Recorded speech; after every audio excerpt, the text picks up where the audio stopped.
welcome to Trails Worth Hiking, the show that brings you some of the most interesting backpacking and trekking routes in the world. I'm your host, Jeremy Pendry. In the first part of the show, we bring you the story and history of a trail. Then we tell you what it's like to hike the trail and how you can do it.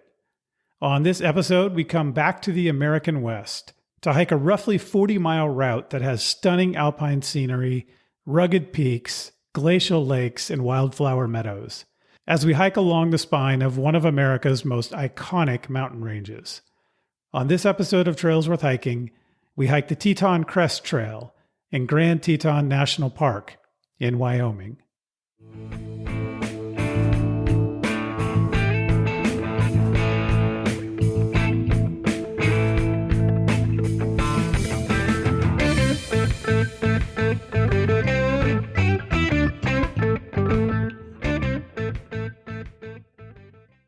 Welcome to the show, everyone. Thank you for joining me. I want to start out by giving you a review of the Highlander event I mentioned on prior episodes. In June, Tony Wong and I attended the Highlander event in Big Bear Lake, California, which is in the San Bernardino Mountains east of Los Angeles. They have different versions of the event you can choose from. We hiked the Hercules version, which was close to 60 miles over 5 days. The other main versions of the event were 3 days and 2 days. There's also a really hard 5-day version, which is more kind of like a Spartan race than a backpacking trip. And there was also a day hiker version. But let's put those two versions aside for a moment and think of this as backpacking 2, 3, or 5 days. There were a few hundred people entered in the event. I think there were about 80 of us roughly that did the Hercules 5-day route. You basically hike a prescribed and marked route day to day, and then you all camp together in reserved campgrounds in the evening. Food is provided each day and in camp, so unlike in typical backpacking, you don't need to carry very much food at one time. Let me start by saying that I really enjoyed the event. And that's an important thing to say because I honestly didn't know what to expect and wasn't sure I would enjoy it. And Tony did too. And let me just say that these are my views on the event, but after talking with Tony during and after the event, I think we're largely in agreement about what we thought of it. The biggest surprise to me was who attended the event and who I think the event is good for.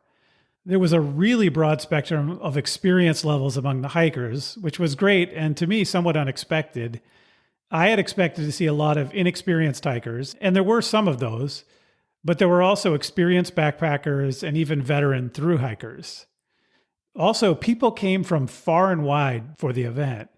I met hikers from Pennsylvania, Minnesota, Kentucky, Colorado, Virginia, Washington, D.C., Costa Rica, all over California, and lots of other places. So seeing this diversity of places that people came from not only surprised me, but got me thinking about who the event would be good for. And I think it's really a broad range of people who these Highlander events make sense for. So here's some of the people who I think it might make sense for. Really people from anywhere and not just California. So that was my thought going in, was that this makes sense for people who live in California. It's not that far away. But really, this is an event that people can come from anywhere and did come from anywhere to do. They can fly into Ontario, California Airport, which is very close to the San Bernardino Mountains and Big Bear Lake. So it makes it an easy place to get into and to get to the event. It's also good for people who love hiking in the outdoors but have never backpacked. Or maybe people who have backpacked but have never done a 5-day trip. So if you've done a weekend trip before, this is a chance to sort of expand your capabilities with some support.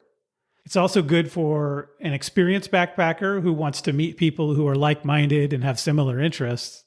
For example, I met a ton of great people. I've already made plans to go hiking with one of the people I met there. So, you can really start building your network of people you might be able to hike with. Another kind of person that it might be good for is someone who's a hiker who doesn't want to hike solo, but doesn't have a lot of other people to go with. So this gives you a built-in group. Or similar to the idea that people come from all over, there's also the idea of people who always wanted to hike in the mountains of California, or even another Highlander location somewhere in the world where they hold these events, but would prefer to have someone else plan it for you. So essentially it takes away all the hassle of getting permits and planning a route and organizing all the food you need, etc. One other interesting thing about it is that if you're a trekker, so someone who's hiked portions of the Camino or the Tour de Mont Blanc or whatever, but want to have a similar experience in the wilderness, the Highlander event is almost like a portable trekking event. Essentially, they can set up a trek for you anywhere they hold the event, because when you get to the end of each day, you have the availability of food, you have a place set for you where you can spend the afternoon and the evening.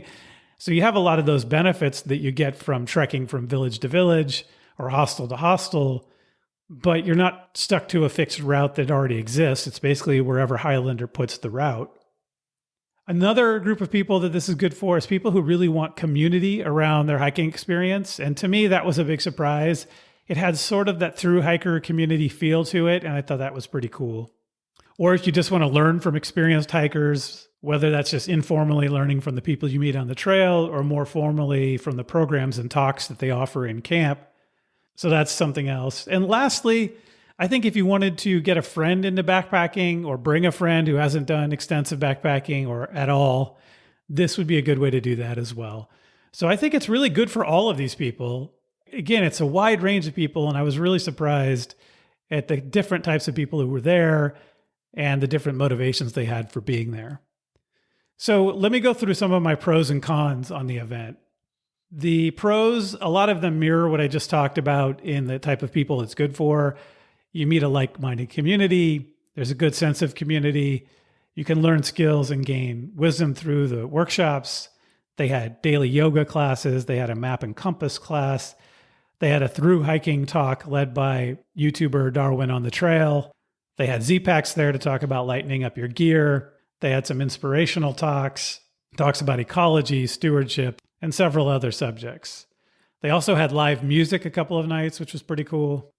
And I guess one of the big pluses is, as I've mentioned, you have support for your hike. You have the food, you have the campsites. They even had vegan options available, which I took advantage of. They have water stations set up each day during the hike. So this is a pretty dry area, even though it's in the high mountains. So even though there are some creeks, if you didn't want to filter water, there is the option to have potable water that they set up at a station in the middle of each day's route. Another, as I've mentioned, is just the ease of planning. And then I think finally, it's really a destination hike. A lot of people use this as a way to take a week off from work, travel to California, do some hiking, see something new. All right, let me go through a few of the cons that showed up for me. One is just the expense of doing it. This isn't cheap. You have to pay a substantial fee, although, as I'll mention in a minute, I do have a discount code for listeners. But honestly, if you compare the fee compared to other vacations you could take that are a week long from your work, it's actually fairly cheap. So expensive for backpacking, but cheap compared to other vacations. Another possible con is that the route is a little bit unusual for most backpackers, or at least it was for me.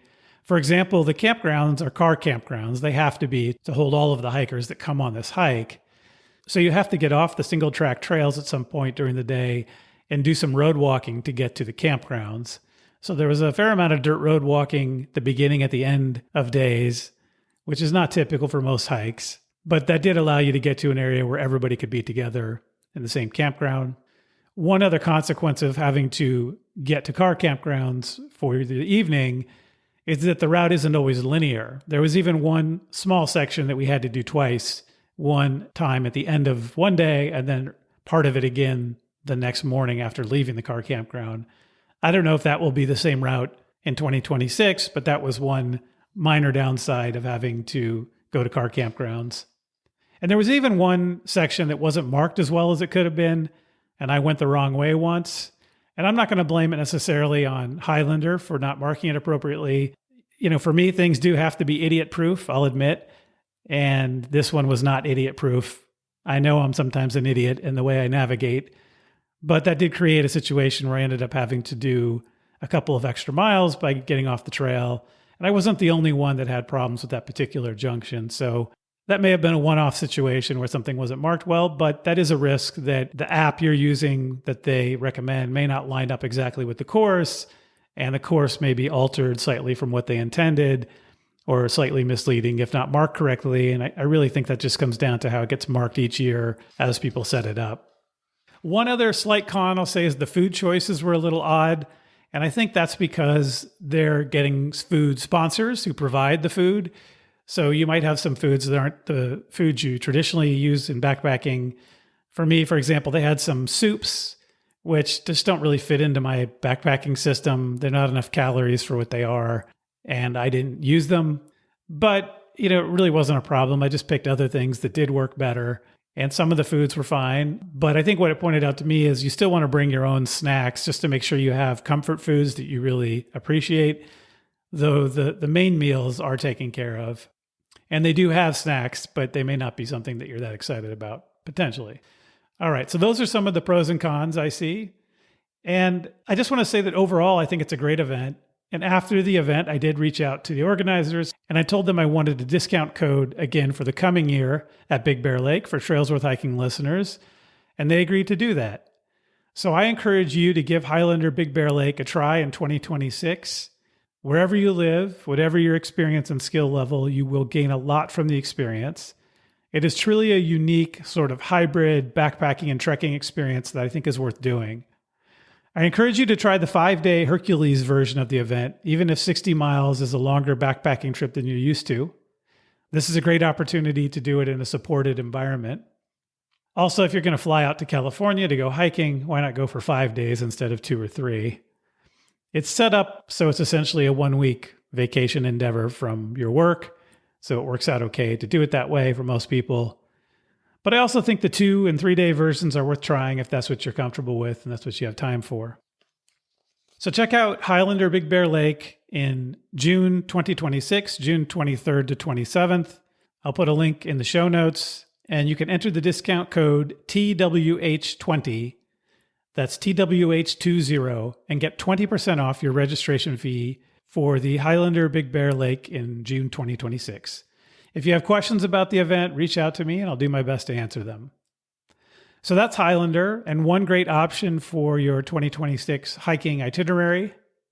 There is, of course, another option as well that I want to remind you about. There's still space to go trekking with me and friend of the show, Tony Wong, in Nepal in October 2026. On the Annapurna Base Camp trek. If you call yourself a trekker and you haven't been to the Himalayas or Nepal, what are you waiting for? Nepal is a must-visit country for hikers. Come experience the biggest mountains on Earth and a fascinating culture and people. The local Nepali trekking company, Earthbound Expeditions, is organizing the trip for us. Reach out to them at earthboundnpl@gmail.com to reserve a spot, or reach out to me and I can connect you. By the way, in prior mentions of this trip, I didn't mention the price, but I do want to do that. The trip is very affordable. For a 2-week itinerary, including transport and accommodations within the country, guides and porters, and food, the entire trip is just under $1,500. So similar trips in most other countries are far more expensive, but Nepal is very affordable. In the US, you can spend that on a weekend getaway. So why not instead spend 2 weeks trekking in Nepal for a very reasonable price? Of course, you still need to get a plane ticket, which is not included in that price. So come with us to Nepal, reach out, and we'll make it happen. All right, let's jump into this episode. On this episode, we have listener, photographer, and YouTuber Christian Paul back on the show. He was previously on the show for the Uinta Highline Trail episode. As you will hear, he tells a good story and has a lot of enthusiasm for the Grand Tetons and backpacking, so I think you're going to enjoy the episode. Like a lot of people, I've seen the Tetons on a family camping trip. In 2010, we set out driving from our home in Northern California, spent a night in Reno, then spent 4th of July in Salt Lake City, then camped in Grand Teton for a few days before going on to camp in Yellowstone, Glacier, and Waterton Lakes. We took the boat across Jenny Lake and day hiked. We had a great time with my family, but it wasn't a backpacking trip. So I'm excited to talk about the history of the area and then hear from Christian about what it's like to backpack the Tetons. The story goes that French voyageurs, or travelers, initially named the Grand Tetons Les Trois Tétons, which literally means the 3 nipples, or more crudely, maybe the 3 tits. Is that true that that's actually what happened? We're not 100% sure. There is another theory that Teton comes from a word from the native Lakota Sioux. But let's stick with the French theory for a moment. One can imagine French fur trappers traveling far from home, These are young men far from France, maybe thinking longingly about the young women they left back home. And they look up at these impressive mountains and they think, what should we call them? Well, that's my theory on how it got the name the Grand Tetons. But who knows? The Teton Range is a range of the Rocky Mountains. We've covered the Rocky Mountains a few times before on the Sawback Trail episode in Canada and on the Colorado Trail episode and the Uinta Highline episode for other parts of the Rockies. The highest peak in the Grand Tetons is called Grand Teton. It's 13,775 feet high, or almost 4,200 meters. The rock of the Grand Tetons is really, really old rock. It's up to 2.7 billion years old. It's metamorphic gneiss and schist plus igneous granite. Though the rock is old, the range itself is very young. It's only been there about 6 to 9 million years. It's a result of fault block movements that thrust up the range. And then since then, there have been several periods of glaciation that carved it. The range is pretty dramatic in the way it looks. It rises straight up from Jackson Hole on the eastern side of it. Jackson Hole is a 55-mile-long valley. And when I went with my family, that's where we camped. There was a campground along a river there in Jackson Hole where you could see the Tetons. It's just south of Yellowstone, but it does have a very different landscape. Yellowstone has lots of geothermal activity and tons of impressive wildlife, but it doesn't have the soaring peaks of the Grand Tetons. Speaking of the wildlife, the area has both grizzly and black bears. And I can't remember if we've talked about this, but a little bit on the difference between the two. Grizzlies are bigger and have a prominent shoulder hump. Male grizzlies can be up to 1,000 pounds and stand up to 7 feet high on their hind legs. Grizzlies have short, rounded ears and a flatter face, while black bears have a more sloped, sort of Roman nose-looking kind of snout. And by the way, black bears aren't all black, so you can't rely just on the color to determine what kind of bear they are. They can be brown or cinnamon in color, but are smaller. The males get up to about 500 pounds. They have shorter claws than grizzlies, though I don't know how you'd get close enough to figure that out. And in general, black bears are less aggressive toward humans. Black bears, to me, look like a really big dog in some ways, and they act like them as well, pretty much. They're widespread. Grizzlies have a much more limited range in the United States. Wyoming and Montana mostly, but possibly in a few other areas, like a few of them potentially in the North Cascades and Washington. There's a grizzly actually on the California state flag, but I believe the last grizzly was killed in California in the 1920s. But they were abundant in California and in a much broader range than their range today at one time. So that's bears. There's also gray wolf, which were reintroduced to neighboring Yellowstone very successfully. There's elk, there's moose, there's bison, there's pronghorn antelope. There's an enormous amount of spruce fir forest in the area. Humans have been in this area for 11,000 years at least, originally spending summers in Jackson Hole. In the early 19th century, when European fur trappers came, they encountered the eastern Shoshone. Up until then, there had also been the Nez Perce, the Gros Ventre, the Blackfoot, and the Crow in the area. Many tribes in the United States by the 19th century had changed, particularly in parts of the Great Plains where they had adopted horse technology that came with the Spanish in the 1500s. But interestingly, that was largely not the case for the indigenous peoples in the Teton area, who still really didn't use horses. When the Europeans arrived, as I mentioned, they were fur trappers, meaning that they were there for beaver pelts. Originally, they were trading with indigenous tribes to get the pelts, but this brought its own problems. They were often trading firearms to get the pelts, so they ended up essentially arming the indigenous peoples, who then ended up mostly fighting each other with these weapons, but this created some additional problems. Later, Europeans started trapping the beavers themselves. So why beaver? Why was beaver so important? And why was it so sought after by trappers? Beavers are the largest rodent in North America. Adults are from about 25 to 70 pounds, so pretty big animal at times. They're a semi-aquatic animal. They have a large flat paddle tail and webbed hind feet, along with several other adaptations for spending its life in the water. They famously build large stick mounds to live in that we call beaver lodges, and they dam rivers to create ponds that keep them safer from predators. They build all this by cutting trees and branches using their strong incisor front teeth. Essentially what they are doing is creating wetlands. If you've ever hiked through beaver territory, you'll know what I mean. A river can become a vast marsh just from beaver activity. Looking into beavers, they're endlessly fascinating and there's a lot to learn about them, but for our purposes, the most important thing to discuss is their fur. They have a long, coarse outer fur, but then they have a fine fur underneath. Interestingly, the beaver pelts were not valuable for fur coats. They were valuable purely for fashion reasons. The pelts were pliable and they could be made into felt for men's top hats. So it was those fine underhairs that were valuable to make into felt. And this fashion made enormous profits for the mountain men, Europeans that came to this area, and the companies they worked for, but almost led to the extinction of the beaver. In fact, the North American beaver was hunted because its Eurasian relative that was in Europe had already been decimated for the same reason. Historians believe that only a change in fashion in the mid-19th century, where men began to prefer silk hats, saved the beaver from extinction. So I've mentioned the term mountain men. This is an idea associated with fur trapping. This is essentially skilled backcountry guys, often who were out there on their own or with small groups.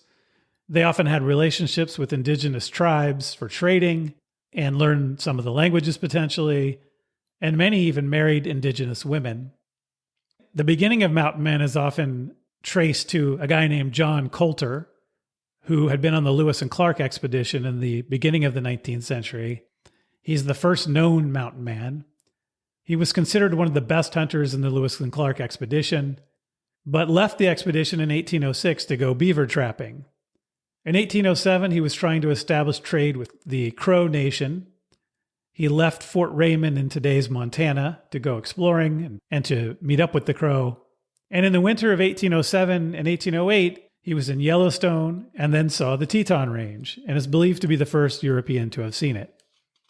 When he got back to Fort Raymond, people found it hard to believe his stories of geysers and geothermal pools and mud pots, which he had seen in the Yellowstone area. In 1809, he had a wild encounter with the Blackfeet, where his companion was killed and he was stripped naked and forced to run for his life. He survived the incident by hiding in a beaver lodge, ironically. Big corporations got into the fur trade as well. There was the Rocky Mountain Fur Company, the Hudson's Bay Company, the American Fur Company. A guy named Davy Jackson was one of the trappers for the Rocky Mountain Fur Company. Like a lot of trappers, he had answered an ad looking for men to come become trappers and mountain men and earn their fortune. He was originally from Virginia, but living with his family in Missouri at the time he left to go fur trapping. It's a common story at the time of people pushing west for opportunity and adventure. The area where he did his fur trapping later came to be known as Jackson's Hole, or today Jackson Hole. In 1859, the U.S. government sent the Reynolds expedition, a sponsored exploration and mapping expedition to the area. And then in 1890, Wyoming became a state. At around this time, there were some Mormons that came to the area and established themselves in Jackson Hole.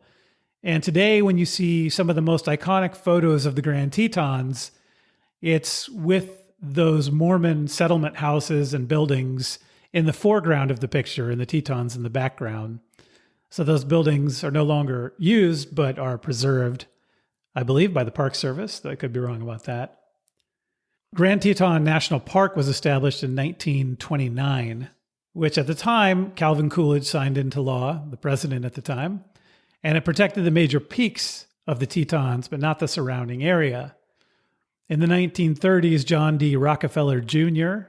purchased land to protect Jackson Hole. He was the son of Standard Oil co-founder John Rockefeller. And he was also the one who was involved in the development of Rockefeller Center in New York City, as an aside. And I guess this is another example, like several we've talked about before on this show, of these barons of the extraction industry, whether it be mining or oil, who end up using some of their money earned through extracting from the environment to protect the environment. So there are contradictions and ironies abound in American history, and I'm sure in lots of other histories, especially in the realm of environmental conservation. But I'm glad that John Rockefeller Jr. used some of his money to protect natural spaces. In 1943, there was Jackson Hole National Monument. And then in 1950, the Jackson Hole land from the National Monument and the land that Rockefeller owned were added to the park when Rockefeller finally struck a deal with the park for the land. Today, Grand Teton National Park is one of the 10 most visited national parks in the United States.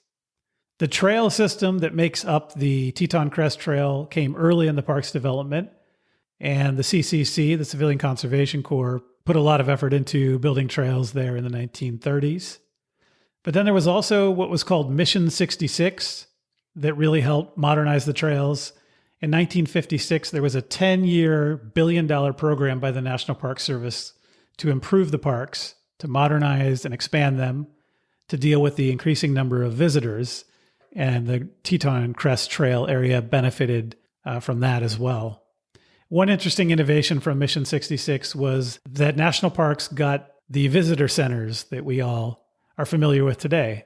That came out of that program. All right, so that is some background on the Grand Tetons and the Teton Crest Trail. Before we jump into the conversation with Christian Paul, I want to remind you to check out our sponsor, Outdoor Herbivore. Outdoor Herbivore makes fantastic vegetarian and vegan backpacking meals, but as you know, you don't need to be a vegetarian or vegan to enjoy these high-quality meals that have lots of calories and use quality ingredients and are conveniently packaged and boil in a bag packaging. Outdoor Herbivore has worldwide shipping, so you can buy their meals wherever you live.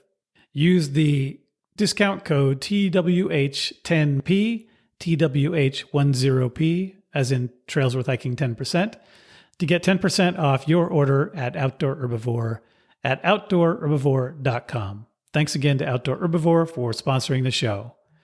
Now let's jump into my conversation with Christian.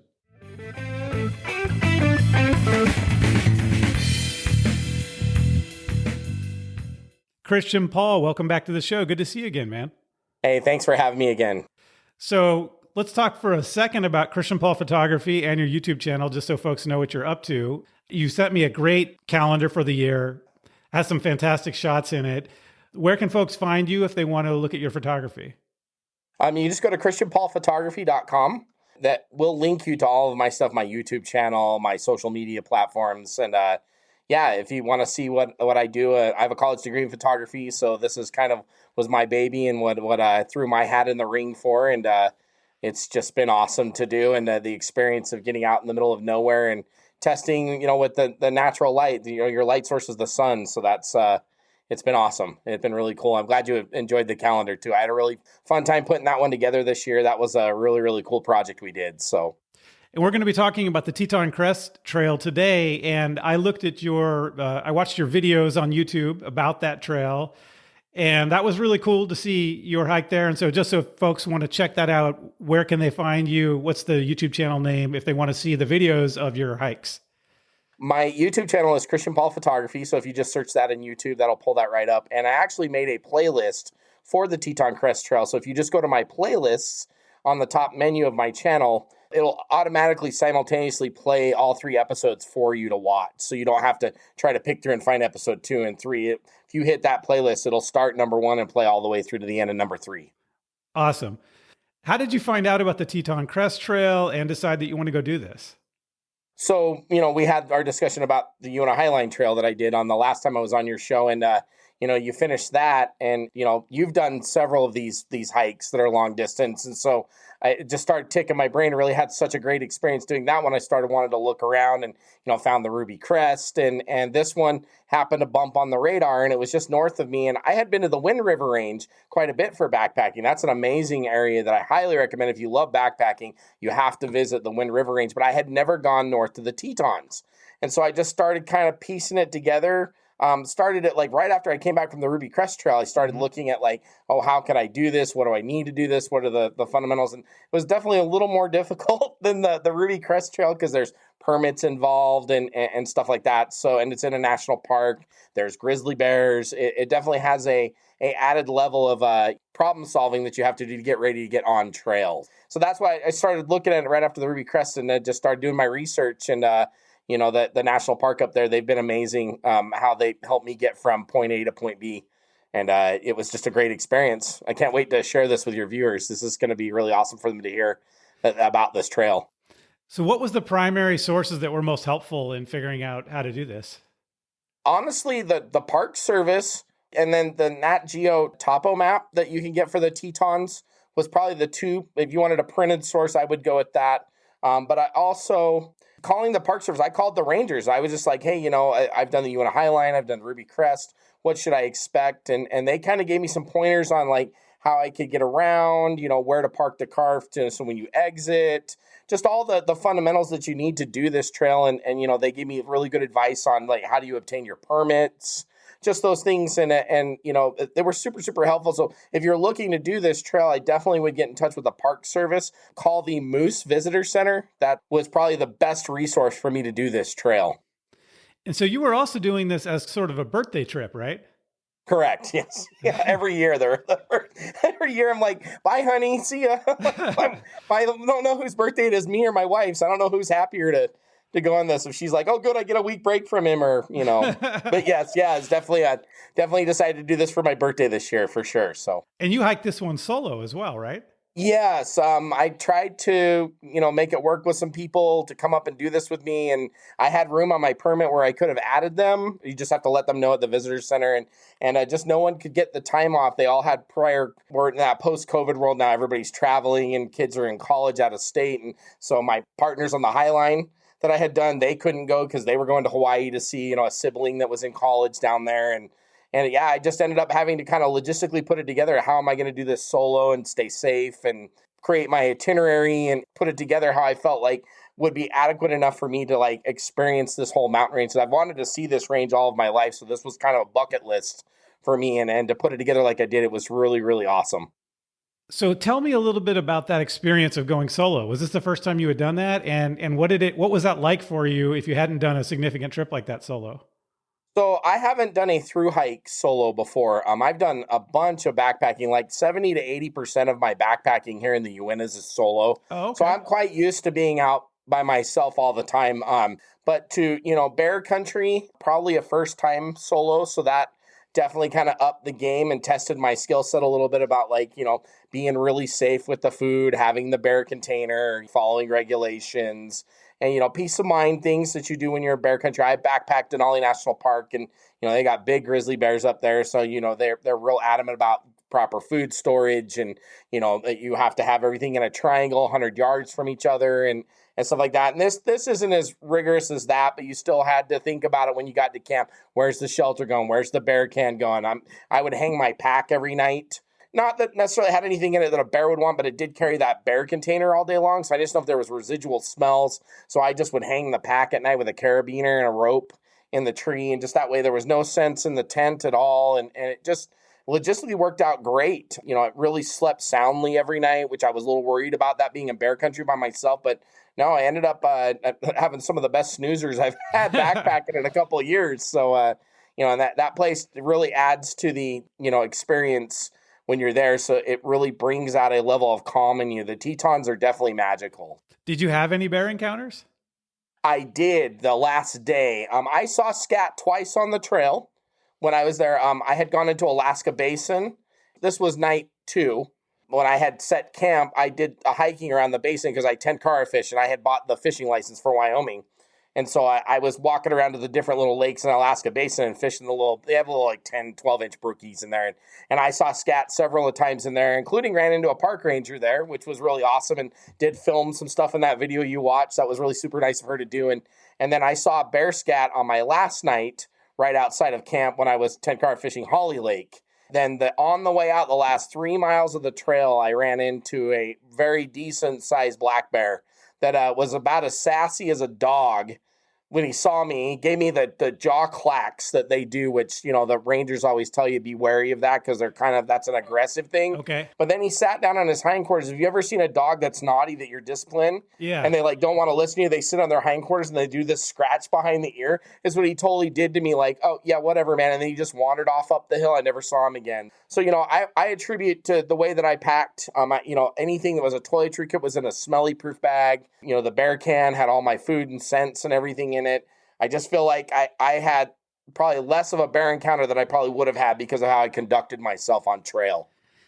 I don't know if I missed it, but was this a black bear or a grizzly? Yes, it was a black bear. Okay.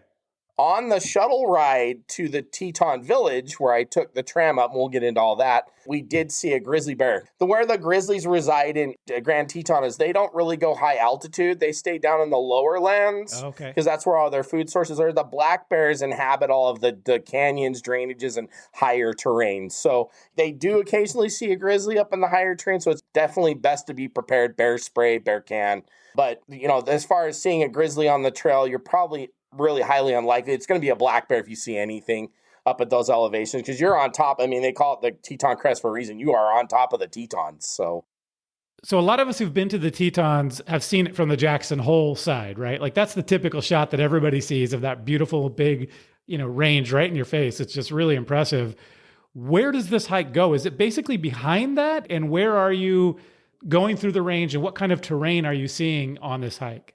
So, yeah, what you see from Jackson's that picturesque Grand Teton. Everybody stops at the Mormon ranch and takes a picture of from the Mormon farms and stuff. You're actually behind all of that for most of the time until the last day. When you're on the trail, you see the backside of the Grand, Middle, and South Teton, and it's kind of crazy. It's much like the Uintas in the beginning of the trail where it's really big, long glaciated valleys.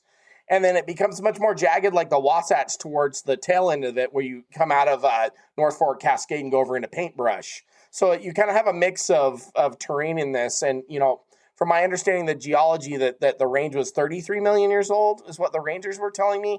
And the Wasatch is 65 million years old. So it was literally like seeing the Wasatch 30 million years ago from what we see today. Because the Wasatch is very eroded down and the glaciers had their way with all the rock and stuff. So it's not this big, gigantic, craggy peaks like you see in the Tetons. So it was kind of neat. I would see formations. I'm like, oh, I can see how the Wasatch looked like that now from just being in that situation. So what you're seeing on the front side, you don't see that till you're almost finished when you're coming out the trail. You're on a section of the trail that unless you actually do this trail, you won't see these areas. Yeah, that's cool. And it's neat that you're actually seeing the difference in the geology between the different ranges there, or the different parts of the range with the different ages. That's really interesting. So I'm guessing this has to be a summer and early fall only kind of hike. I mean, it's going to be snowed in the rest of the year, right? So, I mean, I know of people that have done it early June, but they definitely packed micro spikes, ice axe. Coming over that Paintbrush Divide, I was lucky because I went late enough in the season where the snow had melted out, so I only had rock to deal with. But if you were going over that early season and it still had big snow drifts on it, I mean, I wouldn't want to attempt that without an ice axe and some traction. That set of switchbacks that comes off Paintbrush Divide and drops into Paintbrush Canyon, it just as rock, I'll tell you, took my breath away. Yeah. So, I can only imagine trying to navigate that with snow and an ice axe and traction. I've seen some other people's YouTube videos where they have done it earlier in the season. They did need traction in those areas. I did not. And if you want to avoid that, probably going that August time frame is the best time to do it. But I have heard people have started it like mid-June and gone all the way into like middle October. Okay. So I would say probably mid-June to like first part of October is your safe window without getting a major winter storm. Is it pretty dry during at least the time that you went during August, or is this going to be still something where you're looking for afternoon thunder showers to come through? I think you're still susceptible just like to any high terrain in the western United States where you're going to get that uplift in the afternoon, get thunder showers. I don't know what it is, and maybe this luck will hold this summer too, but I had another stretch of just amazing weather while I was there. I had one little light sprinkle night 1, and then night 4, overnight when I was in the tent sleeping, it came in and dumped until like early morning on day 5. And then it was just crystal clear and sunny the rest of the time. So the weather gods were very nice to me on this trail. So I'm very grateful for that. I think that would have been even more challenging with the bear stuff and the whatnot to have like really bad weather the whole time too by myself. So, I was really fortunate and grateful that my weather experience was like crystal clear sky. I got the Milky Way a couple of times while I was on trail, and Oh, wow. the stars. You see a lot of areas that have mountains near populated areas. Man, the stars were so absolutely brilliant in this place. And so, so I was really fortunate. The weather definitely played favor to me. And, maybe it was my birthday present from Mother Nature. I'm forever grateful because it really did enhance the experience I had. There was a little bit of fire smoke because we had some fires last summer. But other than that, it was crystal clear the whole time. So you mentioned 5 days. Do you think that's a good pace for most people? Or do you think something shorter or longer? Or what do you think is a good pace for most backpackers on this trail? So I really feel like it just kind of depends on this is going to do a lot of up and down. And the elevation gains that you see for the trail total are not that gigantic. There's other trails I've done that have a lot more. But what I feel like this trail is different in versus the other trails is it's deceptive on the up and down. It's like a lot of yo-yoing. Like you'll go into one drainage and then you'll cross that drainage, then you'll go up again to like crest out, drop down again. And there's a lot of up and down, especially on that first day when you come off of Rendezvous Peak and head for Lake Marion. That was a lot of up and down. When I got to the lake, I was like, yeah, I'm glad to be done today. That's kind of how I look at the terrain, though, is that it's not the most difficult trail that I've ever done, but it's definitely enough that like you want to keep your energy up, pace yourself, don't wear yourself out, because there's some sections that are really going to challenge you to get up on. Is this one specific route, or are there options to go different ways as you go along? And are there, is it one fixed distance, or can you do it certain ways that make it longer or shorter? So if I had extra time, I could have had the shuttle take me to Phelps Canyon, which is on the north side of the range, north of Jackson Hole Mountain Resort. That's a 7-mile stretch with about 2,500 feet of elevation gain, and that adds 7 miles to the hike. There is some people that do a loop when they go out Paintbrush Canyon and they get to String Lake. Then they'll hop on the Jenny Lake Trail, and then they'll loop back into either Granite Canyon, or they'll just take the Jenny Lake Trail back to Phelps Lake, and then from Phelps Lake they go right into Teton Village. So there is some options where you could make this a loop. You could make this longer. It was my birthday, and I was like, I never get a tram ride to the top, so I definitely took advantage of that. So. How far was the route that you did? 35 miles. So from Rendezvous Peak to String Lake parking lot was 35 miles. Okay. And you said it wasn't a huge amount of up and down, but a little bit deceptively difficult because of the yo-yoing. How high of an elevation do you get to on this hike? The Paintbrush Divide is 10.7. Okay. And then I do believe the Hurricane Pass was like 10.6. Okay. Or whatnot. And I think the one that really throws people the most, and I got a lot of this from the several hikers I passed going either way, was that descent into South Fork Cascade and then doing the uphill into North Fork Cascade. Because South Fork Cascade drops for like 6.5 miles, and you lose like literally, when you hit the bottom of the junction, you're like 7,900 feet. Okay. And you were at 10.6 before, so you lose all of that, then have to gain it all back to 10.7 again to go over Paintbrush Divide. So I think that and that first day into Marion's like the most challenging. I think the most scenic was definitely the Death Canyon shelf. Okay. Above Death Canyon, because you're just walking along this big shelf that kind of drops and meanders, and then it climbs to Meeks Pass, and it's just the scenic view in there is. You got the Grand Teton right in your face the whole time you're walking. You're looking down this gigantic glacially carved canyon called Death Canyon. It's just gorgeous. So, but I would say the two probably toughest stretches of the trail is getting to Hurricane, then descending Hurricane, and then going to Paintbrush is the ones you definitely want to, have your extra energy for, get that good night's sleep, because it's going to challenge you for sure. The hike is much more challenging than it seems on paper, is really what I'm getting at. So as far as gear considerations, we've talked about a couple. One is bear cans. Definitely need to have a bear can. Another is we've talked about micro spikes if you're in early season. Yes. Are there any other gear considerations that come to mind besides sort of your standard mountain backpacking gear? Make sure you got a good waterproof shelter, because when it did rain, it rained hard. Okay. I definitely would not do this hike without bear spray. I'm so glad I had mine. It just added that extra level of comfort that if I did have that encounter, and I actually moved a water bottle pocket, because I usually carry one water bottle pocket on my strap, but I got an extra one and put it on there. So I had my bear spray and then my water bottle. So everything was like up front accessible. So I didn't have to take my pack off for anything. Because, that if a bear did attack you, that pack will protect you. Having that bear spray handy right there on the shoulder strap was just amazing to always have. So when I had my encounter the last day, it was like I was able to draw it out, yell, "Hey, bear," and he backed up, came out on the trail, and I was ready to go in case I had to defend myself, which I luckily didn't. I think he was more annoyed by me than wanted to be aggressive. Like, he's just like, "Dude, I'm eating berries." That whole area was full of berries. I mean, like more berries than I've ever seen in a mountain range before. So I mean, and he was probably just like, "Dude, you're interrupting my lunch." I'm sure that was the sentiment. And I was just like, I'm just trying to pass through, so, but the bear spray is definitely one.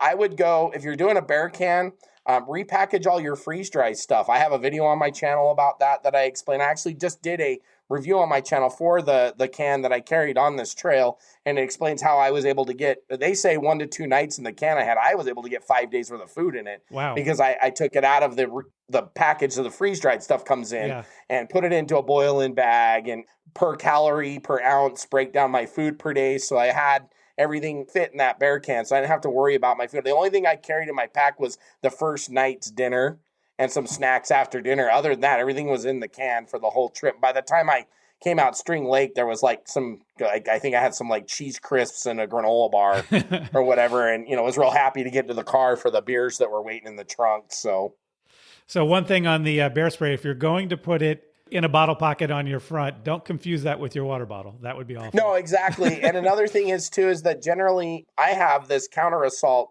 from when I was in Denali. There's a holster that obviously that can has been disposed of because it was a long, long time ago, but I kept the little holster. And so I kept the can in that when I was hiking, like difficult terrain or down, having to traverse anything or put hands down or whatever, I would put that clip over up the thing so that I didn't accidentally bump it off. And then it's like, you trigger the trigger, it sprays. And I'm like, I can't see. So that was nice to have that. But, that's definitely something you want to make sure that safety is always on when you're carrying, because you can actually discharge yourself. And then that's going to be a horrible experience. Yeah, that's one thing we don't typically worry about here in California, because in the Sierra Nevada, we only have black bears, no grizzlies. But when I've hiked in, for example, in Glacier National Park, I definitely brought bear spray. And if you're in grizzly territory, it's a must. Yeah, and you're going to start, especially if you went from Phelps Canyon, you're probably going to see a grizzly coming up to the crest. And then, Paintbrush Canyon from top to bottom, it houses grizzly bears because it's grizzly bear territory. The top of the crest, like I said, most likely you're not going to see a bear. You'll see, bobcat, cougar. I think they have lynx in that park too as well. And then, then you'll see black bear would be the main predators that you would see up on the actual crest of the Teton Crest.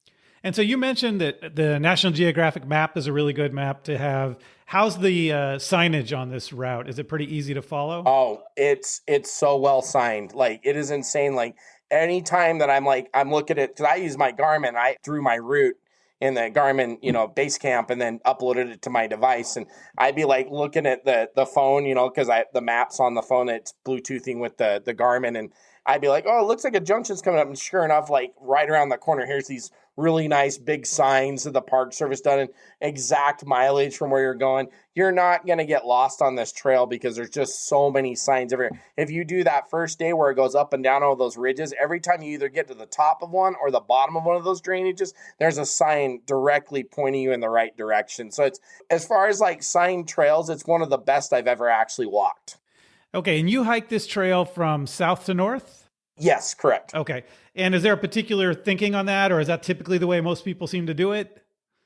It's just String Lake allows you, as long as you have, I had the National Parks Pass, so the America the Beautiful. So as long as you have that in your car, you can park at String Lake for up to 14 days. So that's at the north end, and then you come back and start at the south end? Yeah, because I could have parked my car at Teton Village and then got shuttled to String Lake, but there's not that length of a parking I see at Teton Village because it's all like private business. It's a ski resort. I just kind of felt like I wanted to do that, take the tram up and then walk out. So that's why I did what I did. That's why I chose the route I did. It was just because I wanted to take the tram. I think if I was just going to be on foot the whole time, I think you could option that.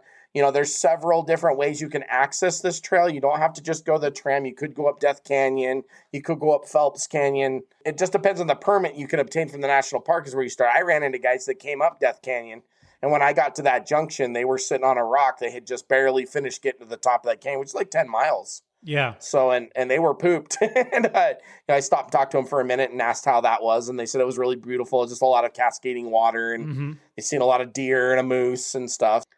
I only got to see it from up above. Death Canyon was just something I saw when I was on the shelf. Yeah. So talk about the tram.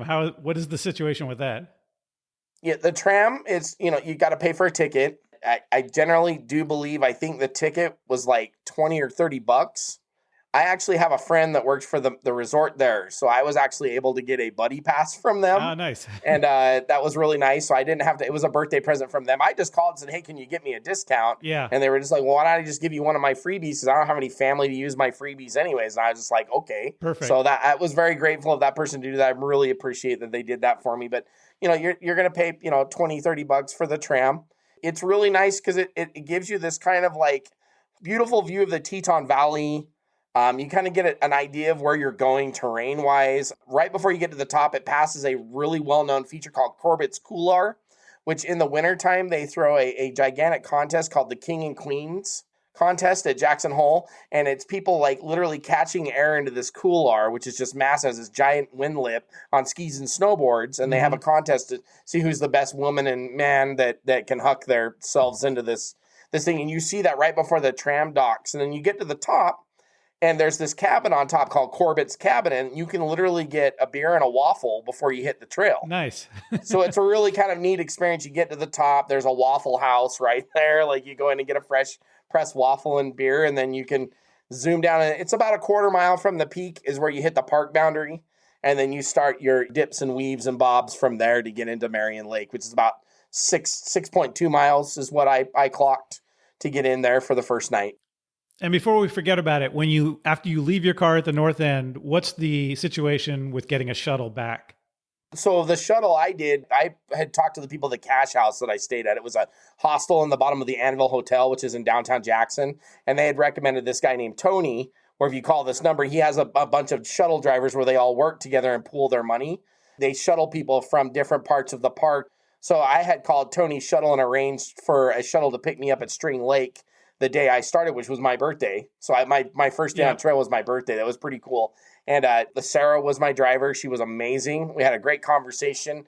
She was kind of giving me some Jackson Hole history, which was really nice. There was stuff I didn't know about Jackson Hole that she definitely told me about. The bass culture, which I was like, that's interesting. The Ruby out in Elko have that same culture too. Right. So it was really kind of interesting that there was bass culture there and bass culture in Elko. So I didn't know that before. So I came home and did all this research. I was like, oh, that's cool. They're sheep herders. It was just a really great experience. She put me right there at the tram where she dropped me off at Teton Village, and I left her a tip, and then just made my way for 5 days and just decided to kind of go off the grid and enjoy this beautiful place I was in. And so you mentioned that you stayed the night before in Jackson. Would you recommend the place you stayed as a good place for others? Absolutely. It was the cheapest accommodations that I found in Jackson. So if you're familiar with how a hostel works, and I think you are because you've done a lot of European travel, but if you're not familiar with a hostel, is the sleeping areas are all kind of like bunks, sort of like, you have a top bunk and a bottom bunk, and then there's like a drawer that locks, and then you have a locker that's out in the main area, and then they have like showers that are individual shower and bathrooms. So you have your own shower and toilet and everything when you're in doing, getting cleaned up and the whatnot. And so, and what was really nice, it was walking distance to everything in Jackson, the main square, all the restaurants. So once I parked the car after the big long drive up there, I didn't have to do anything after I got checked in.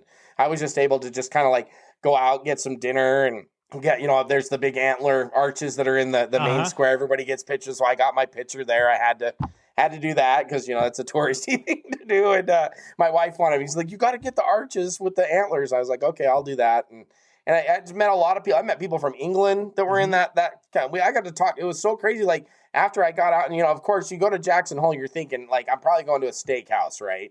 Or like someplace like that. No, I went to this taco place. It was like the only place that wasn't busy. Oh, wow. And they had these birra tacos that were like absolutely amazing. And like the owner found out it was my birthday, so he comped my beers. Nice. And then like people in the place were trying to buy me all these beers. And I'm like, guys, I got a thru hike tomorrow. So I only drank one, but they're very hospitable in Jackson. It was a beautiful town, like Really nice. Everybody's friendly there. Like, you'll have a great experience if you go to Jackson Hole. It's a wonderful place. And just to be clear, the Cash House at the Anvil Hotel is the place you stay. Correct. Yes. Okay. You can catch, I think it's cashhouse.com is their website. So that way, and then, just to give them a buzz, that usually you'll get the Anvil Hotel's front desk when you call, because they just give you a key. That's where you check in's in Anvil, and then there's a door underneath. The hostel's in the basement of the Anvil. So okay.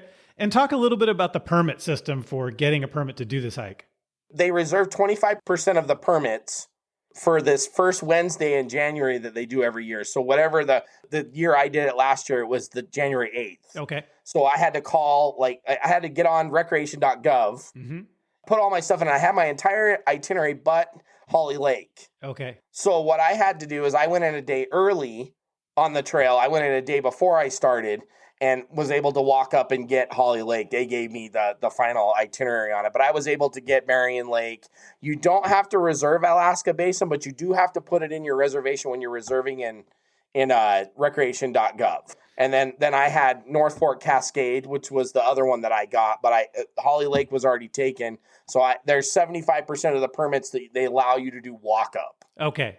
So, and I would suggest if you're going to do a walk up, go the day before you're going to start. Yeah. And go very early, because they zap out pretty quick. So to be clear about that, when you're going to get the permit, what you're getting is essentially that you can camp in a certain area each night? Correct. Okay. Yeah. Okay. So, and your campsite is designated. And the rangers, I actually ran into a ranger the first day I was doing the up and down that I was doing in the thing. And I ran into him off to the second summit that I had come down. He was coming up. They want you to hang it on your bag on the outside of your pack so they can see it. And he was just like, man, he's like, I don't even have to ask you any questions. You're ready to go for me. And I just followed the nice girls that were at the Moose Visitor Center, really gave me some great information on how to, put your things on trail, where to put your permits and all that stuff. And he was just like, you're set to go. But yeah, so you don't need a permit. Like, if you really wanted to camp in Phelps Canyon before the trail and then march your butt into Alaska Basin and then exit the hike the next day without staying overnight, you could do this without a permit, but you're going to have some really long days. We're talking probably 15, 20-mile days to crank out those 2 sleeping spots, because it only bounces in the Jedediah Smith Wilderness twice. Okay, so you're saying within Grand Teton National Park, that's where you definitely need to have a permit for the place to sleep. And there's a couple spots there where you're in the wilderness area that's not part of the national park. You don't need the same permit to camp there. Yeah, I mean, still the same national forest rules apply, 200 feet from a trail, 150 feet from water, durable surfaces, bear containers are still required. No campfires anywhere on this trail at all. Even in the wilderness area, you're not allowed to have a fire, which was fine with me. I had such good temperatures. Like, the day I started in Jackson, it was 90 degrees. Oh, wow. So, so getting up to 65, 70 was just pleasant. So yeah, I didn't really need fire to stay warm or anything. So okay, well, take me through sort of what the itinerary looked like for your hike, and from beginning of the trip to the end. Okay, so first day, parked the car at String Lake Trailhead, and then took the shuttle. There's 2 roads. There's a main park road that goes out past the airport, which you can take. That will go through town, and then there's a actual slope road is what they call it, and it hugs the very base of the Tetons. Okay. That takes you into Teton Village, and it's like a shortcut all the shuttle drivers use. And so we parked the car. I parked my Jeep at String Lake, and then the shuttle driver picked me up, dropped me at Teton Village. I had to wait for but we call them the boats. That's, if you've ridden the Snowbird tram or any tram, anyway, I always call them waiting for the boat to come down. And once the boat came down, we all loaded. I filmed some stuff, got to the top. And then it was just this beautiful meandering up and down hike through wildflower meadows and just beautifully glaciated valleys, just green everywhere, Indian paintbrush, aster flowers, just absolutely gorgeous. And it was just this up and down trudge where there was some water in some places, but then there was some places where you're going to go 2-3 miles and there wasn't water. And then there was this summit that you did, which was pretty decent. It was quite the climb. And then once you got to the top of that, it did this really steep set of switchbacks down to this creek. And then just across the drainage was the last set of switchbacks up to Lake Marion. So that was the first day. It's about 6.2 miles. And, so just expect on that first day, if you're going to do the tram, there's a lot of up and down to get to Lake Marion, if that's your destination. If you got to go to Death Canyon Shelf, Lake Marion's a great place to stop, fill up your water bottles, Okay. get ready for that next push into the next area, depending on what your permit is. And then your second day was from Lake Marion to Alaska Basin. Correct. Yes. And so this is where you go across Death Canyon Shelf. You actually get to see into Idaho once you get to the wilderness boundary for the first time. You look down this drainage and you can, because the Tetons literally sit right there on the Idaho border. Okay. So when you're looking down that first drainage, when you get to the top of that wilderness sign, when you come out of Lake Marion's drainage area, you're looking down into Idaho, and then it kind of meanders across this gigantic shelf where you can tell there was a big piece of ice in here once because it's so flat and smooth.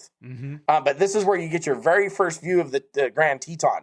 It's like this spiry peak that's just sticking up over the ridge as you're walking, and then you do kind of just this meander for a while. It's kind of an up and down, not really steep. Then you get to this junction where Death Canyon comes up and meets the Death Canyon Shelf, and then you do a little climb, and then it puts you on the shelf again. And it's just like, if you've ever had those meandering walks that are just like so nice and just the scenery so beautiful, and you're just like, you're almost timeless because it's just beautiful in there. This is what the whole shelf was until right towards the end. I kind of didn't judge my water really well because I was just having such a good time. And so I had ran out of water, and like right before Meeks Pass, and I still had like 2.5 to get into Alaska Basin. And I'm like, oh, well, this is going to be interesting. And I literally ran into a CDT hiker that was thinking the same thing I was, because I had a little measuring cup and there was this little creek going. So we both sat there and filled up our water bottles and chit chat. And this guy had been doing the Continental Divide Trail. Yeah. And he had made this an alternate to come through, and he was doing Alaska Basin and Phelps to exit to get back on the CDT. And so a little bit of water there, and then got to Meeks, and the view really opens up from there. You really start to see the enormity of the Tetons and like how big they actually are. Because that front side, you see all those jagged, craggy peaks, but you don't see the enormity of the actual like geology until you get to this section where you're just like, it's mind blowing to see. All right. And then the third day is Alaska Basin to Cascade North Fork. Yes, and once again, just like I have on the Ruby Crest and the UNO Highline, I had the Tenkara rod with me. So doing some I did fishing. a little fishing in Alaska Basin, caught a couple of fish, which, was just kind of a time burner. I had done such good time across Death Canyon. I left my camp from Marion about 8:30, and I got into Alaska Basin around it. Like I just got off the sheep steps. So when you leave Meeks Pass to go into Alaska Basin, there's this set of switchbacks called the sheep steps. And it kind of goes through like a scree field, but they've done this like really nice trail. Once I got to the bottom where Alaska Basin was, I had like a raging thunderstorm come ripping over real quick. It was one of those fast movers, a little bit of lightning, a lot of thunder, like rains real fast, and all of a sudden it's sunny and warm again. Yep. So, and then I hurried and set up camp, and it was probably like 2:00 at that point. So I just had all this time to kill. So I was just like, well, I might as well. I bought the fishing permit for the week, and I didn't even use it all 5 days. I paid for days I didn't even fish on the trail. And, I was like, oh, I'm here. I'm going to fish. I don't want to sit and camp all day. I just want to kind of explore and meander around. And was fishing the lake, caught a fish. And then I ran into that park ranger I was telling you about. She was really nice. Her name was Emily. And she ended up filming me catching a tenkara, fish in there. And then it just had a beautiful dinner and the sunset that was amazing. And then I was pretty tired. I had retired to my tent, and I just happened to look out before I went to bed, and boom, the Milky Way was hanging out over there. So I jumped out with my tripod and snapped a shot of it, and then rolled into bed and slept. It was a beautiful, beautiful night in there. Just gorgeous. Okay, and that was the end of day 2, right? So then day 3 Yes, correct. Yeah, so day 3 to Cascade North Fork. Yeah, so you leave Alaska Basin and you climb. It's a really relatively short set of switchbacks, but the wildflowers in this section, I'm just telling you right now, be prepared. If you're in there, late July, early August, this section is like some of the most beautiful wildflower meadows. And I've been to Alaska, all over the Wasatch, the Uintas, and we've got some really nice ones here. But man, this wildflower meadow was just like, it was nonstop. There's this creek I walked by, and it was just this pink stretch all the way up the side of the hill. Oh, wow. And you could just hear the water running through, and it was like the most beautiful pink flowers I'd ever seen. And then I got up to Sunset Lake, which is, the last lake in Alaska Basin before you go up to Hurricane Pass. And I just looked to my left. I didn't even mean to. I just looked to my left, and it was just a sea of like lupine, aster, paintbrush, like so many wildflowers. Like you couldn't even see the greenery that was growing from it because it was just so much color.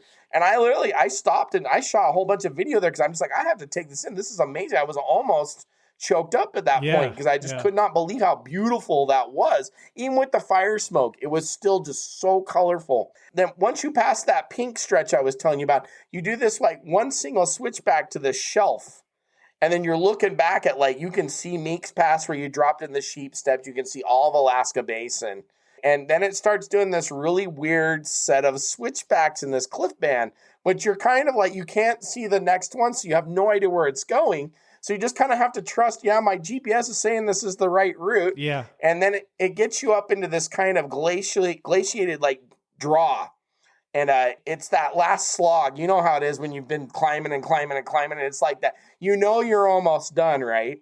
And I could see I was like maybe like a 16th of a mile from the pass. Yeah. And I had this, and it's called Hurricane Pass is where I'm going to go. So if you're a Bob Dylan fan like I am, well, I instantly like loaded up the Hurricane from Bob Dylan and I played that as coming on the pass, and you should have seen everybody laughing on the pass. They were laughing so hard because they all knew what song I was playing and why I was doing it. Yeah. Like I had everybody chuckling on the pass. There was probably, I'd say 7 or 8 hikers that were on the trail, either going north to south or had come the way that I had come, or they'd come in another drainage. Mm-hmm. There were some day hikers up there and they were all laughing really hard when I played that song on the pass. I felt pretty accomplished because it was like, I was like, oh, I made it. I'm over. I only have one more big pass on this trail to go and I'm out of here. So, it was beautiful. I mean, you're up on top of everything. You're seeing the Grand, the Middle, and the South Teton on their Schoolroom Glacier, which this is what's really crazy is that our mountain range here in the Wasatch is 65 million years old. There's no active surface glaciers. Mm-hmm. This is an actual active surface glacier that you can see. It's called Schoolroom Glacier, and it has like a drainage pond that is bright blue. Mm-hmm. I mean, like that blue milk that Luke Skywalker drank in the Force Awakens movies. Like, it's that color, and it's just amazing to see that this thing with all the heat and the time and how geology has changed, that this glacier, that ice is probably, hundreds of millions of years old. And just to be able to see that with my eyes, it definitely took me back to some moments in Alaska when I was up there. So cool. And that was an amazing experience to get to that pass. And yeah, that day was awesome. And then once you're off the pass, you do this set of switchbacks that puts you down into South Fork Cascade. And it's a pretty mellow trail. But I will tell you that it is a long way down. Mm-hmm. Like, you leave 10.6 and you end up at 7.9. Yeah. So you drop that much elevation to get to that fork. And when I got to that fork, I dropped the pack at a creek, and I probably took like a 2-hour break. Mm-hmm. Just because I wanted to calm down, and I was sweating, I was moving. I just had this pace and I wanted to film everything. It's amazing as you're walking down this canyon. On each canyon wall, there are so many waterfalls. It makes sense to you when you're in this canyon why they call it Cascade Canyon. Mm-hmm. It is just nonstop waterfalls everywhere. Oh, wow. It is the most amazing thing I've ever seen in the Rocky Mountains. I've never seen so many waterfalls in a canyon in my life. All right. And then the next day is to Holly Lake. So after I got down to South Fork, North Fork Junction, I went up to my campsite, North Fork Cascade, and that was one of the best campsites I've ever had in my life. It was like right next to the creek there, the North Fork Cascade Creek that's running, and you have this just like framed shot of the Grand Teton. Oh, nice. And I got to watch it painted pink at sunset, and the alpenglow. I took a bunch of time lapses of it, and I'd say they're eating my dinner just looking at that going, it does not get better than this. Like, seriously, I was like, I cannot believe I'm experiencing this right now. I really felt like my birthday present came a couple of days late, because to just sit there and be in that moment and see that beautiful peak, right there in your face the whole time was just absolutely amazing. And I was pretty pooped at that point because I had done Alaska all the way to North Fork. So I went to bed and slept pretty heartily that night. I had met my neighbors that were above me, and there was these 2 older guys, really nice guys, like old school backpackers and hikers that had done this trail a bunch of times, and they were really kind and nice to me when I came in, and they're like, hey, go hit that spot. It's a great place to camp. So on top of it just being an amazing experience on trail, all of the hikers on trail were just so kind and friendly, and I just had a great experience. And woke up the next day, and my plan was to get up to Lake Solitude and then drop the pack in Tenkara Fish and have some lunch. And I had the solar panel with me, so I wanted to do my headlamp and my Garmin while I was there, just to give those a juicer upper. And I ended up fishing way longer than I expected to. I was only planning on stopping there for an hour, and I was there for like 2.5, 3 hours. It's such a gorgeous cirque that you're in when you're at this lake. It's a complete mirror. It's bright blue, and it's full of the most aggressive Yellowstone cutthroat trout I have ever fished. I mean, they literally were coming out of the water with my fly in their mouth. It was absolutely amazing. And when I actually hit the trail to go over to Holly Lake, I was just like, gosh, I wish they had a campsite here because I would have stayed at this one. But there's no camping at Lake Solitude. That's completely forbidden by the Park Service. So once I left there, you have a really rocky moraine that you have to climb that goes up to Paintbrush Divide. And the first 2 miles of it, you can see from Lake Solitude. I was watching the other hikers go up this big incline, and I was just like, boy, I wonder where that goes. And when you get up this thing, it works you out, man. This was probably the most strenuous climb of the trip, was to get up the Paintbrush Divide. And it's not a difficult trail. It's just the length you are at angles. There's not a lot of flat until you get to the divide. Okay. So pace yourself for that. Make sure you've got your water bottles full before you leave Lake Solitude. Because you are going to need it, because there's no water until you get over the divide. Okay. So, and I got to Paintbrush Divide, and, obviously sat there in awe of the view I was getting. And it was really kind of windy up there. So I was like, okay, hey, let's get down to Holly Lake. We can get set up for the last night. I can put my feet up because I know I'm only, 6.5 to the car at this point. So, dropped into the trail. And like I was telling you, boy, I'm sure glad it was dirt and rocks for me, because downstepping, there's some switchbacks that it was straight drop 50, 100 feet to the left of you when you were making that switch down that. You wouldn't want to take a fall on that section, dropping in from Paintbrush Divide to Paintbrush Canyon. That is a place that I would highly recommend. Even the most experienced hiker, take your time and be real careful, because there's a lot of loose rock in there, and there's some serious drop-offs in there that I would not want to risk my health to. I took it real easy in that section until I got down to the main trail. And if you watch the video, you see me pan from that pass. You can see the trail down. Once you get down to that trail, I had one snowfield to cross before I got to the Holly Lake Junction, but it was nothing. It was on flat ground. It was really slushy too. So I was like doing that sludge step that you do through wet, summer snow, where it's like, oh, to your knee. Oh, it just went to my ankle that time. Okay, all the way up to my thigh. Like it, but it was very short. It's like maybe 10, 15 yards of it. And then you're back on dry trail again. And that drop into Holly Lake was pretty neat. It's a lot longer than I thought it would be. But the campsites are actually situated kind of like northeast of the lake itself by about 200 yards. So when you get to the lake, there's a stone path you'll follow that goes through a moraine, and then there's like 6 sites in there. And I got like a really nice site. There was a couple that came in after me, and then a dad with like 5 boys that came in, and they were camped. I never saw them after they came in. It's how separated we all were. Like I had some deer while I was eating dinner. I had a doe and our fawn came right through the back of my camp that I got to film, and then the fishing was great. It was really fast. It was small, but I mean, it's still just, nice to be in this beautiful place with a nice reflection of an alpine lake, and, just experiencing this place. That the flowers were amazing. The ambiance of the place was just amazing. Like, that was a really neat last night in there. I had a great dinner, and I had a movie on my phone that I watched because I got into the tent about 10:30, and right after I got the door zip shut, I started hearing a few pitter patters on the rainfly. So I was just like, oh, perfect. I'll just pop the phone up on the tripod and just watch a movie and go to bed. So I just sat there while it rained and watched a movie, and then perfect. Then woke up about 5 o'clock in the morning, and it was still coming down. I was like, wow, I might be walking out in the rain today, which I always go prepared with rain gear. You know that. We've talked on the show. Yeah. And literally by 6:30, it was done. Perfect. And then the clouds just broke. And in the video, I do this pan for that final morning where it's like you can see that big ridge line across from me. And then I pan and you can see the sun peeping through the clouds. And that was the first sunlight I'd gotten all day. And then it just broke crystal clear. I mean, it's just as beautiful as you could possibly imagine.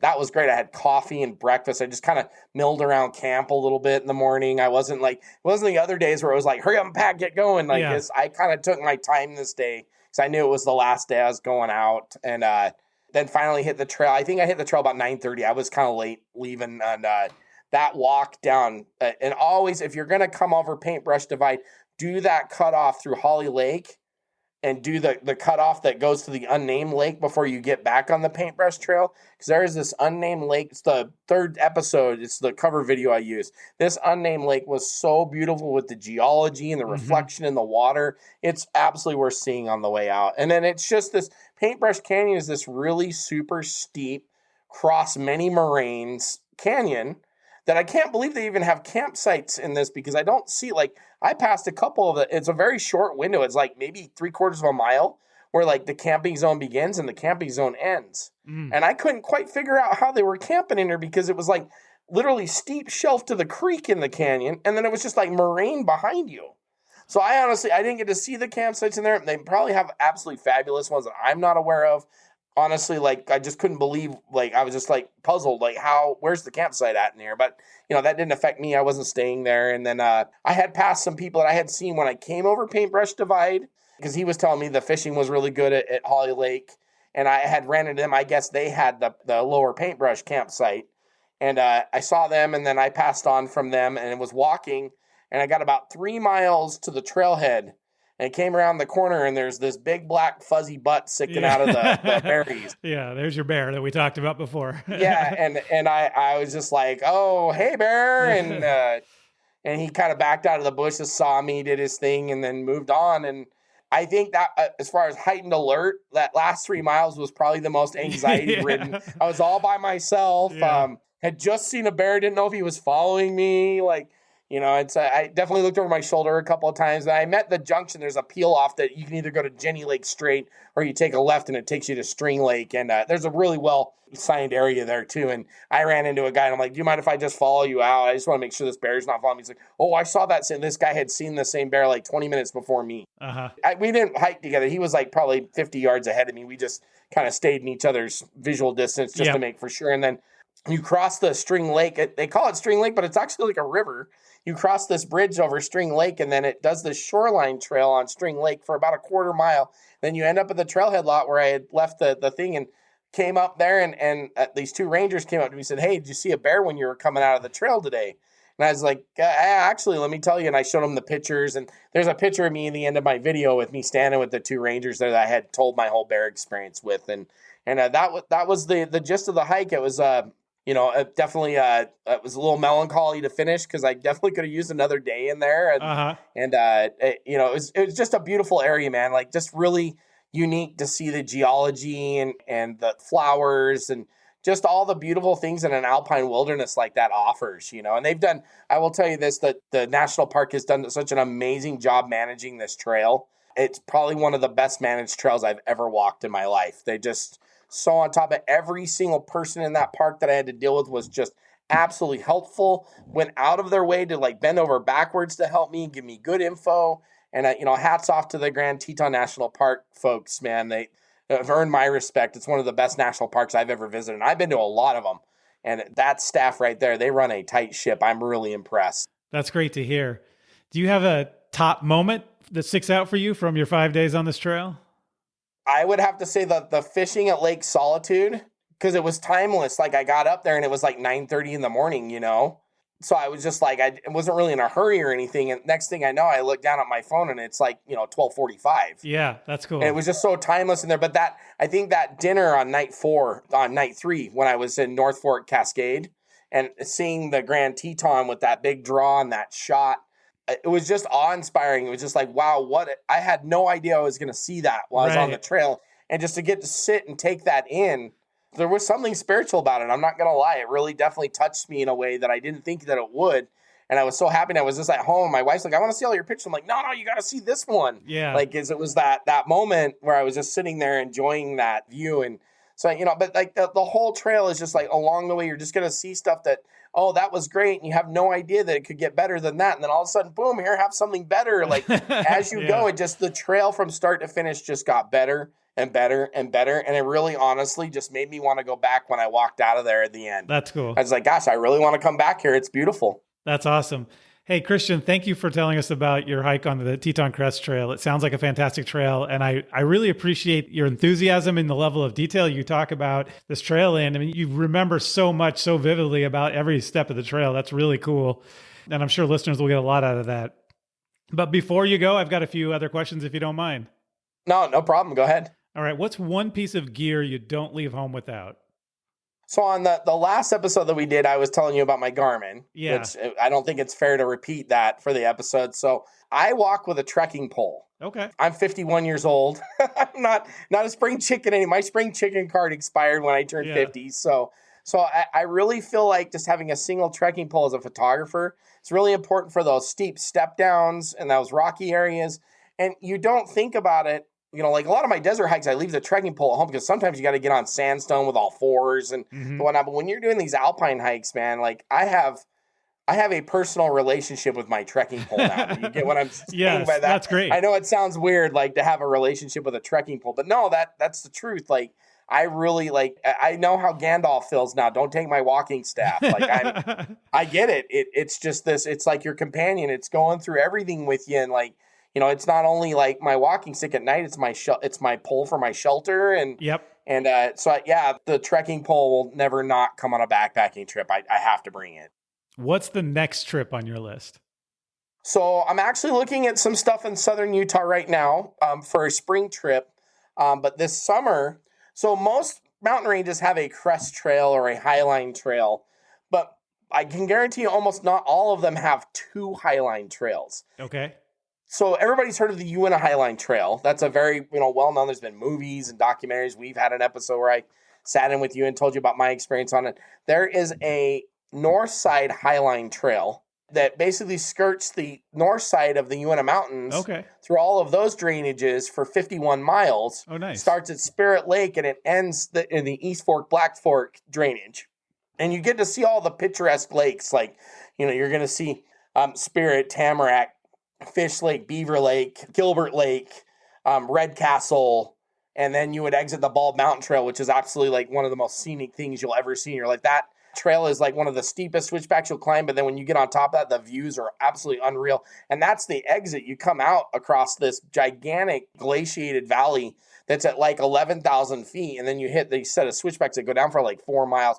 So I'm looking to do that. My buddy goes to Spirit and Tamarack to backpack every year. So I'm hoping to talk him into, if I can leave my car at East Fork, Black Fork, then I'll go in for a night with him to Spirit and Tamarack, and then I would continue the trail on solo without him. If he wants to go, that's great. I don't know if he's up for the thru hiking thing or whatnot, but yeah, Northside Highline. If that doesn't pan out, I'll do that next year, and then I have an opportunity to redo the Highline Trail again this year. Cool. So I have a buddy of mine, Steve, who you've seen in some of my videos, I'm sure. He's going to do it again with a couple of like really well-known YouTubers that are coming out, and I may pop in with him to do that. So we'll see. It's all logistic planning right now, but I'm really planning on the North Side Highline. I really want to do it.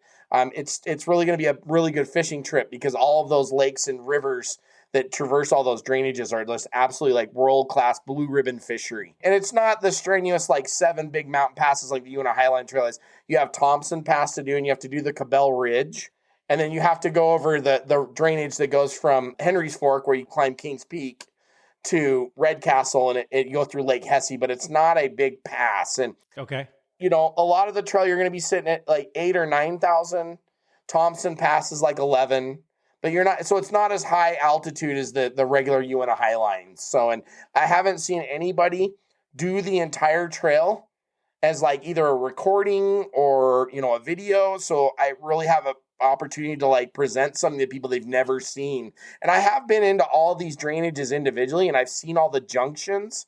So I just got to do a real good job mapping the route in my Garmin so I don't get lost out there, especially if I'm alone, because there's a lot of the North Slope that can get a little crazy and very wooded, and it's not the open vistas you get on the Highline. It's definitely you're walking through a forest, but a little bit safer in a thunderstorm. And you're probably a little more apt to probably run into a few animals as well.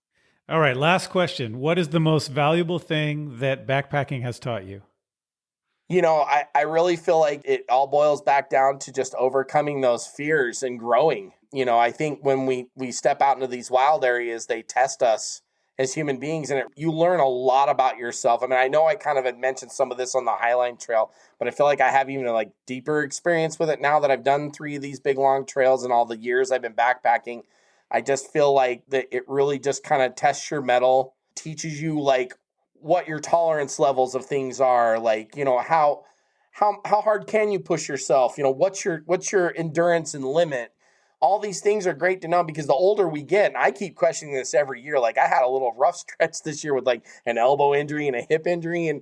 And so, I kind of started the 2025 off going, geez, am I starting to fall apart? And it's nice to go out and do these experiences, because it kind of sets you in, like, where am I at physically?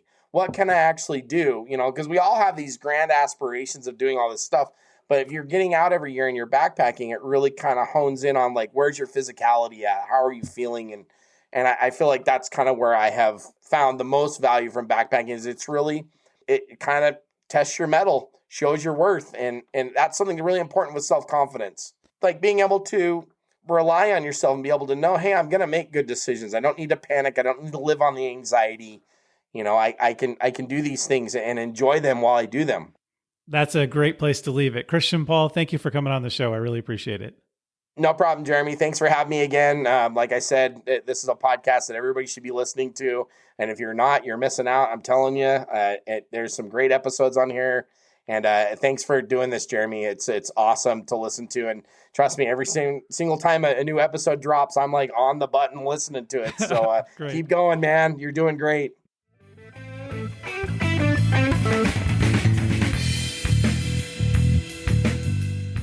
Thanks again to Christian Paul for coming on the show.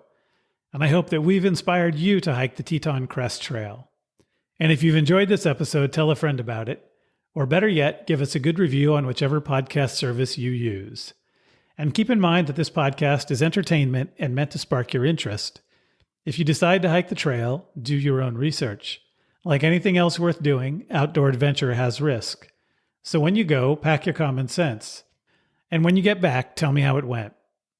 Next time on Trails Worth Hiking, we stay in the American West, but instead of soaring peaks above the prairies, we go back to the desert, where on a multi-day hike, we'll descend one of the longest continuous slot canyons in the world, where we'll pass miles and miles of unique formations and undulating sandstone walls, some with ancient petroglyphs on them. We'll descend rock and log jams created by flash floods, wade desert water pools, and maybe even avoid quicksand, as we travel down Buckskin Gulch in the Paria Canyon Vermilion Cliffs Wilderness in southern Utah. If you have any questions or feedback on this episode, or ideas for future episodes, including if you want to be a guest and talk about a trail that you've hiked, reach out to me at trailsworthhiking@gmail.com. So start planning your next hike, and before you know it, you'll be on the trail. Thanks for listening.